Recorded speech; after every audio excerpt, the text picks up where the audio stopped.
ആര് ഇന്ത് വേറൊരാളൊന്ന് സുന്ദരാന്ന് വിളിച്ചു? അതാരാന്ന് വിളിച്ചത്?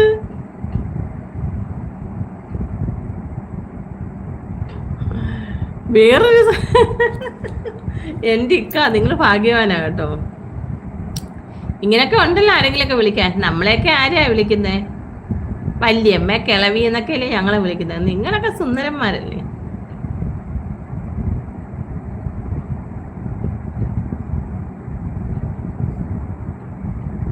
സുന്ദരി ഞാനും സുന്ദരി നീയും ചേർന്നിരുന്നാൽ തിരുവോണം. അപ്പൊ സുന്ദരാന്ന് വിളിക്കാൻ ആൾക്കാരായല്ലോ. ഇനിയിപ്പോ അമിതാഭ് ബച്ചാന്ന് വന്ന് വിളിക്കും. ഇനി ഞാൻ ലൈവ് എന്ന് പറയാം. അമിതാഭ് ബച്ചൻ എന്തൊക്കെയുണ്ട് വിശേഷം എന്ന്. അപ്പൊ അവിടെ ഇത് വലിച്ചു വായിക്കണം.